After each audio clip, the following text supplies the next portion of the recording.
How long's it been in for? Don't do that. All right, so shortbread is incredibly easy. It's a cookie, but it's also a cookie that's not incredibly sweet. It's so buttery though. And it's one of those things that you take the first bite and you go, oh, it's okay. Pretty good cookie. And then a minute later, the butter and sugar hits the back of your tongue and you kind of do one of those, oh. Yeah, perfect. This is awesome shortbread. And I have to say, I started my recipe. There are a couple of ladies I heard on NPR. See, I've got too much stuff crammed in too small a space. Here, let's put the kids away. I'll be back for them. I'll be back for you. Wearing the shorts? Daryl? Uh-oh. Yes? Uh-oh. All right, wait a minute. I can fix it. I can fix it. Maybe not. Okay, wait. Throw a rope over there and pull her out. I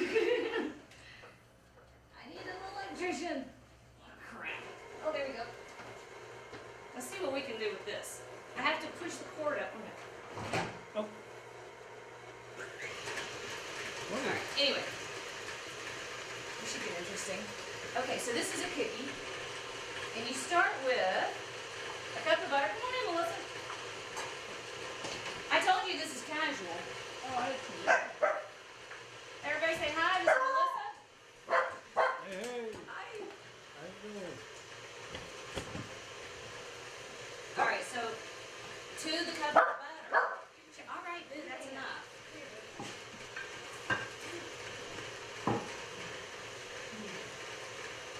To the cup of butter, you want to add 1/2 cup of sugar. Now, traditional Scottish shortbread, it came from Scotland originally. Traditional Scottish shortbread had brown sugar. It wasn't used with white sugar at all. But I heard these two wonderful women on NPR. There's a show called Found Recipes.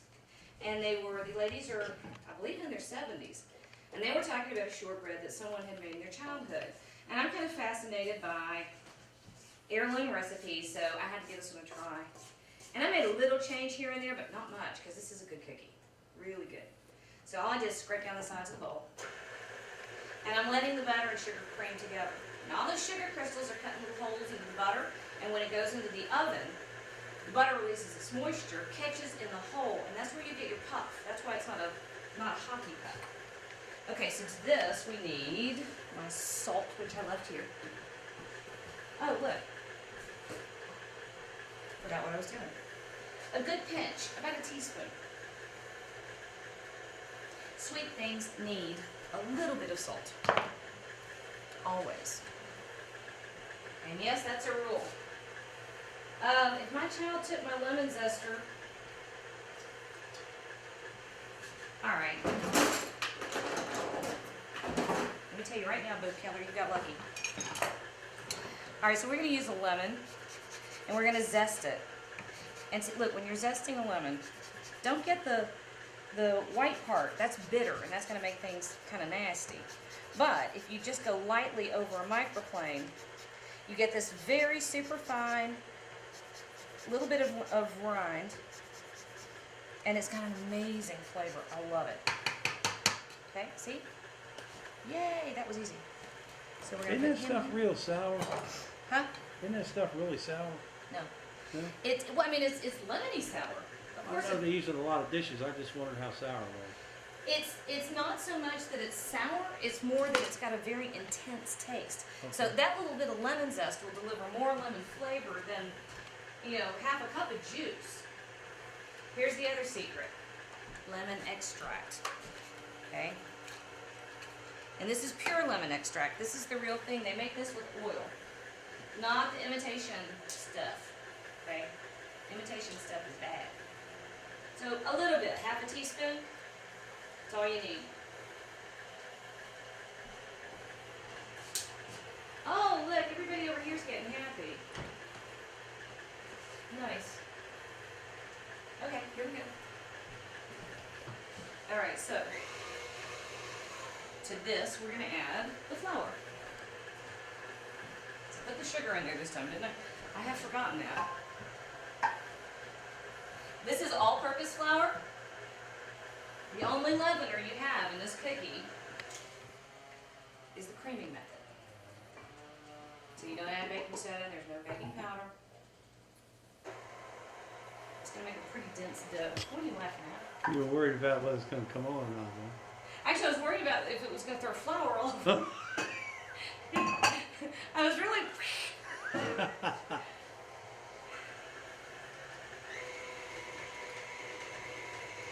It's coming together. Boy, the smell in here is getting really good. I smell lemon and beef Yeah. and sugar. We got a lot of beef cooking today. Well, some of us were insane. It was not me. When I say us, I mean you. I said, Daryl, why don't we do a tip roast? We can show how to do a much less expensive roast beef than for Christmas, since we got Christmas coming up. He's all right. Then why don't I bring a brisket too? And I thought, okay, bring a brisket. And then we have 2 briskets. And now we have, how much? We have what? 30, probably 40 pounds of beef.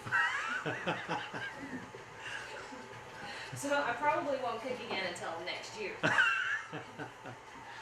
Alright, so I'm eating bacon bits I made earlier. Oh, here we go. See, you see how stiff that is? You want a nice stiff dough. This is not a drop cookie. We're going to put it into this buttered pan. Now I'm chewing bacon. Sorry about that. Okay. See? There, it quit. It quit. Oh, We have a ghost. she's not saying that lightly, House. To what? You said we got a ghost. I said she's not saying that lightly, House. No, I'm not. No, I'm not. We call the ghost Jeffrey. I really don't think Jeffrey is messing with my mixer. But anything that happens like that, we blame it on Jeffrey. Dun, dun, dun. Dun, dun, dun. You know, the house is 162 years old? Yeah. 162 years old, so there's always something creaking and doors that won't stay shut or they just kind of ease on their own. Because nothing is level. Nothing. Doors that open slowly. Yep. It's a lot more fun to blame it on the ghost. Oh Lord, that's good. So this is not like a typical cookie dough. It's pretty stiff, and that's good. That's what you want. She's making dough pies over there. I am. Aw. That one fell over. Okay. Here we go. See how thick that is? That's what you're after. So we're gonna, sorry to turn the back of the bowl to the camera. We're gonna put him in here. Now, it's the same thing, you know, if you're melting chocolates, like when we did the peppermint bark a few weeks ago, and you melt the chocolates, same thing happens here. If you use a larger diameter pan, you'll have thinner shortbread. If you use a smaller pan like this, you'll have fatter shortbread. It's your shortbread, make it however you want.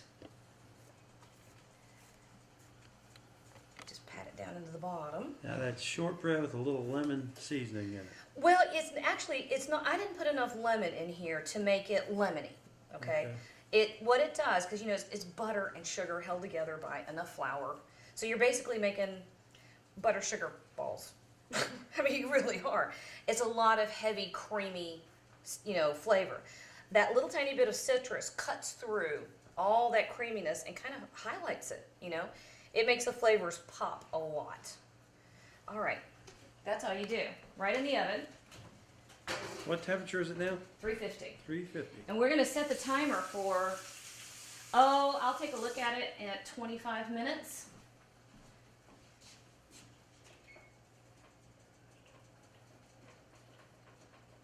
That means we get to shoot for at least 25 more We got minutes. 25 more minutes? Yay! Well, that'll work. We'll deal with that. Thanks. Thanks, dude.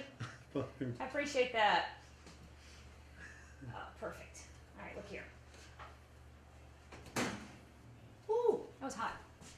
Shortbread, okay. And what we want to do with the shortbread is I'm going to score it, but I'm not going to cut it all the way through yet. And part of it has to do with the fact that shortbread is supposed to be a very crumbly texture. You know, you don't want to over mix your dough because it'll make it tough. But So is that the same stuff that they have the song for? shortbread. Mama loves shortening, mama loves shortening, shortening yeah. bread. Mama loves shortening, shortening, shortening. Mama loves shortening, shortening bread. Yep, that's it. There's your song. You got me singing. That's pretty good. Now, you're not trying to go all the way through. It has to cool a good bit. So we're going to set this over here to the side. Oh, look, my lines are getting crooked. What's in your crock pot, Mama? Huh? What's in your crock pot, Ha Mama? ha. A brisket. Shouldn't have told me because now I'm going to eat it. Wait, don't touch. These are hot. You're not going to eat that until I say you're going to eat it. You're not my real mom. Oh, really? Oh. You I know my- produced that child. Whoa. He's stuck with me. Okay, so this is going to sit here and cool. All right? Shortbread's Now let's mess with our potatoes. Hey, didn't I tell you to put the cream away? Will you bring it back? Please. Oh. All right, so butter and cream, a little bit of garlic powder. Not too much. You want a hint, but not overwhelming. Now, why powder instead of salt? Garlic salt is exactly what it sounds like. It's garlic powder with salt added, right? Oh. I like to control how much salt is in my food. Can I have the cream, son? Thank you. He's over here trying to lick the spoon from the shortbread. I like to control the salt that's in my food. I would rather buy garlic powder and kosher salt separately than use just garlic salt. I've got garlic salt in the cabinet, and I actually end up having a hard time using it up because it's just not nearly as versatile. Now, you can also get granulated garlic, which is, it's like, it's coarser than garlic powder. Garlic powder has just been pulverized. They dry the garlic and then just knock the fire out of it. Granulated garlic, oh look, there we go. You need me to See- press it? No, I got I knew it. that See was why it's coming. called a ricer? Yeah. Because it comes out in little rice shapes. But you're not damaging the protein, or not the protein, the starch in the potato. You're squashing it, but you're not breaking all the starches down. You sure you don't want me to smash it? I want you to hush. Oh, you just got told.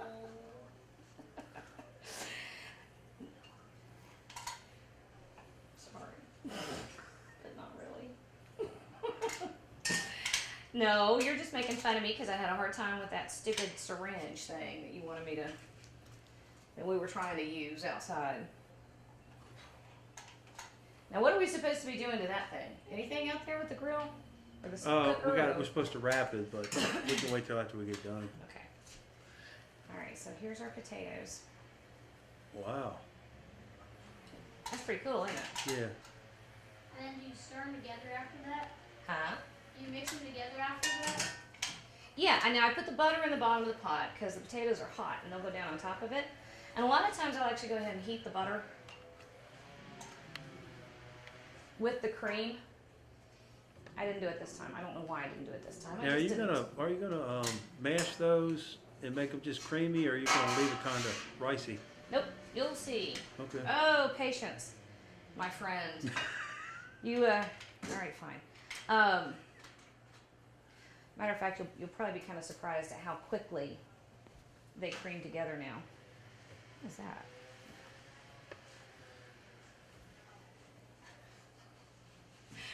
Reminds me of a scene from Grease. Here, I got it. Well, I did it now. That was about 6 potatoes. And in order to get potatoes that are, of course, it also depends on how big your potatoes are. And if you cut them into pieces or if you leave them whole, all that makes a difference in how long they cook. The smaller the potato pieces, the quicker they'll cook.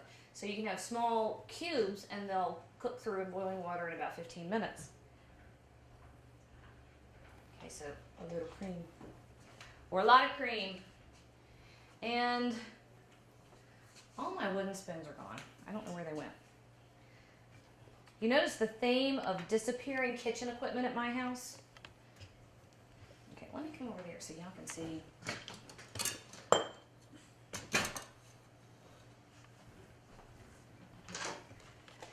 Now, I put the butter in the bottom. So the heat from the potatoes would get started on it to get it melted. And then I put a little bit of cream in. Don't overwork your potatoes. That's what makes them gluey. You know, they get that thick gluey thing. But you can stop at whatever consistency you like. Okay? If you are really being picky, you can drain the water from your potatoes and put them right back into the hot pot that they came out of, just to get that last little bit of water that came off. But mine sat in that hot colander and they got dry on the outside because you don't want water in your potatoes at all. So this is where we've just about got, I don't know, what do you think? I think a little more cream. That's my excuse. I'm gonna go with it. And the lid. And That's a clove of garlic right there, isn't it? what? What was? Right there. Where's that butter? That's butter. Oh, it's butter, okay. We salted the water. But they do need a lot of salt. So always taste and adjust, okay? So these are just about done. And the hot potatoes will simply absorb the liquid. And that's just about right, isn't it? Oh, yeah. Okay. So then these are finished. And we're going to keep these warm. Hey! I have something for you. Oh, Joey found something for me. Look, it's a gold star. I made it open myself. Oh, I love you. Do you want to hang it on the tree? Yeah. Can you hang it on the tree for me? I don't have like a hook. I do.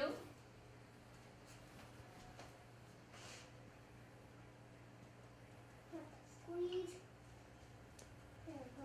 Can you hang it on the tree for me? So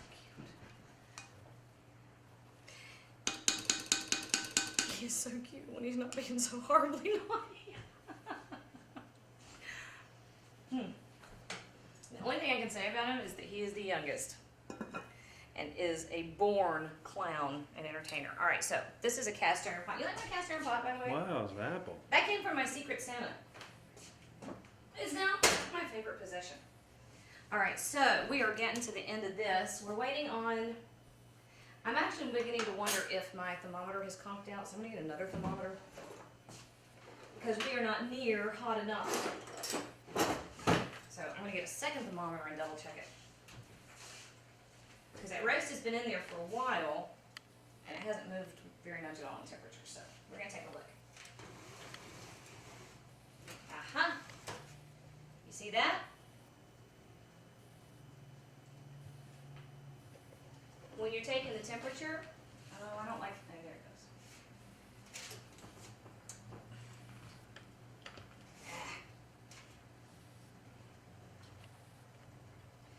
Oh, now we gotta sit here and let all the heat out of the oven. Do I have a third one?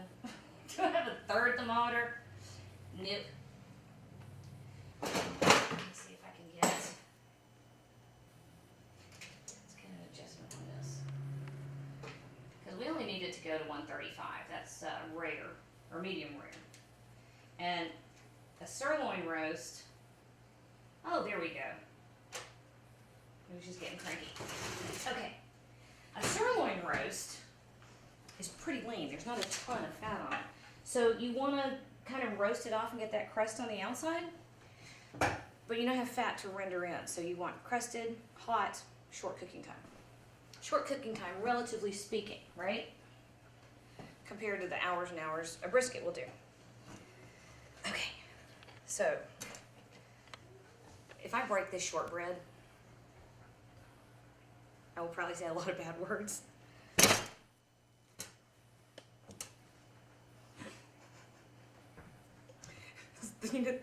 Gravity has momentarily been suspended in my kitchen. All right, so you butter the bottom of your shortbread pan so it's easier to get out. But on occasion, you will find that it does not want to go all by itself. All right, so let's see if we can... Apparently today's show is how to fix every problem that can happen when you're trying to fix a meal. All right, actually, you know what I didn't do? You know how you run your... You don't want it to stay in here too long because you don't want it to...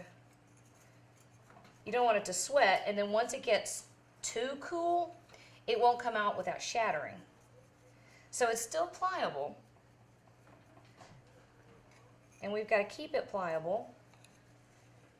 All right, let's see. Let's try it again. You know what we might have to do? Let's go buy some ice cream and serve it crumbled over the top of the ice cream if I can't get it out of here. Oh, spatula? Gravity is working. It's trying to pull itself off the bottom. So let's try one more time. Oh, look. Look. Oh, taste it? Yeah. Oh, God, it's good. It's good enough that you don't really care. Holy camoly, that's good. All right, so let's try again because it really should have come out of here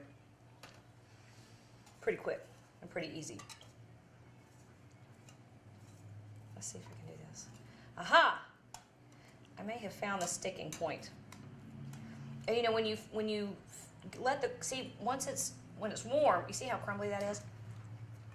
Once it cools, it will shatter instead of crumbling. So you really want it out of the pan. Man, if you could put some just frosting and whipped cream on there, that stuff is so Ah, good. see, it fell. All right. Frosting and whipped cream. Yeah. No, you melt chocolate Oh. and dip it in melted chocolate. All right, so Daryl, this is what you don't want to happen with your shortbread, because what you want to do is let it cool and cut little pieces like that. So you know what we're going to do? I'm going to fake it, which I'm really good at doing. Yes, that's exactly what I wanted. That happened exactly like I intended. See, I did it this way so I wouldn't have to cut it later, right? I saved myself a step. So where's that? See, we tell ourselves that, and you can justify anything you want. All right, so we're going to let that cool. Other thing that we did was where I screwed up the shortbread, right? And I made it look like I was a genius, like I had some plan. Well, I am a genius because I can fix things. Hey, Boone. Yeah. Honey, will you hand me a couple of the white plates? No, I see now the chocolate, it's melty. It's not completely melted, but it's melty like. Okay, this is what I wanted. This is what we were talking about. You know how last time we melted chocolate to make that chocolate pie, right? And we used bars and used the microwave, and you just give it a few seconds and you stir it, and then you nuke it a few more and stir it, and you have melted chocolate. Well, in this case, I did a double boiler. And the trick with the double boiler is not to get the steam to touch the bottom, or not to get the water to touch the bottom of your bowl up here, and not to let it go so hard that any of the steam coming out the sides gets in the chocolate because it'll seize. Now, right before we ended up having to go get my daughter, I had turned this on, and then I walked away, right? And I left it alone. So it did that. See? Chocolate melts at such a low temperature. And the number one trick to working with chocolate is not to overheat it. If you overheat it, it's ruined, it's burned, and it burns at 130, 140. Don't do it. Go low and slow. Ha, how's that for a barbecue? Degrees.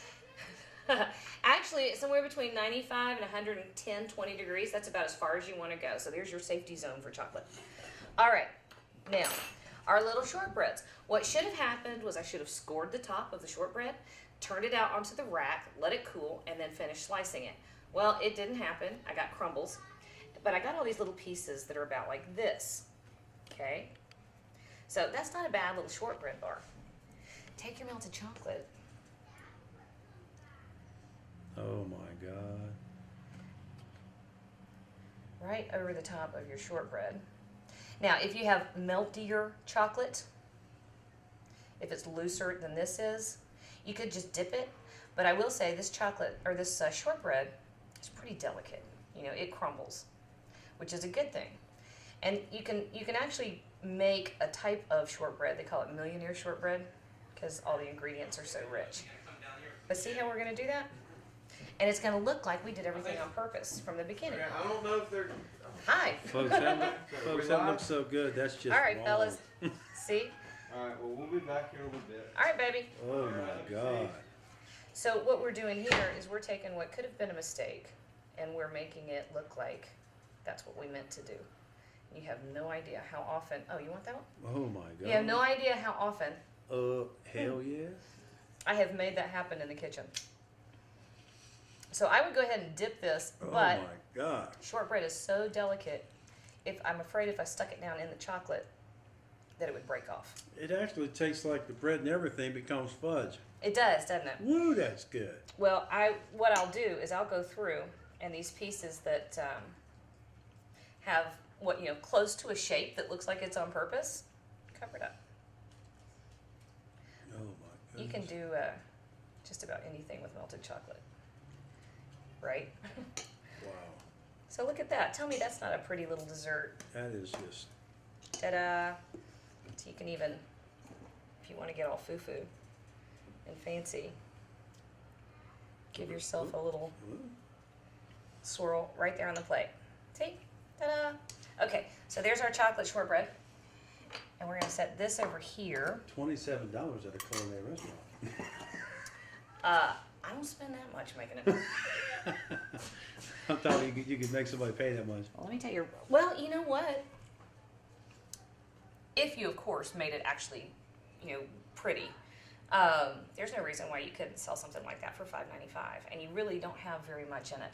Especially if you take the time to make sure that your chocolate is the right temperature for dipping. Then you have very little chocolate in it, and your butter is your only expensive ingredient. So that would probably be a very good idea. All right, so we're gonna end to end it all. Look what I have for you, baby. Holy donkeys. Oh my goodness. That's just wrong. See, nobody would ever know it didn't turn out. What is yours?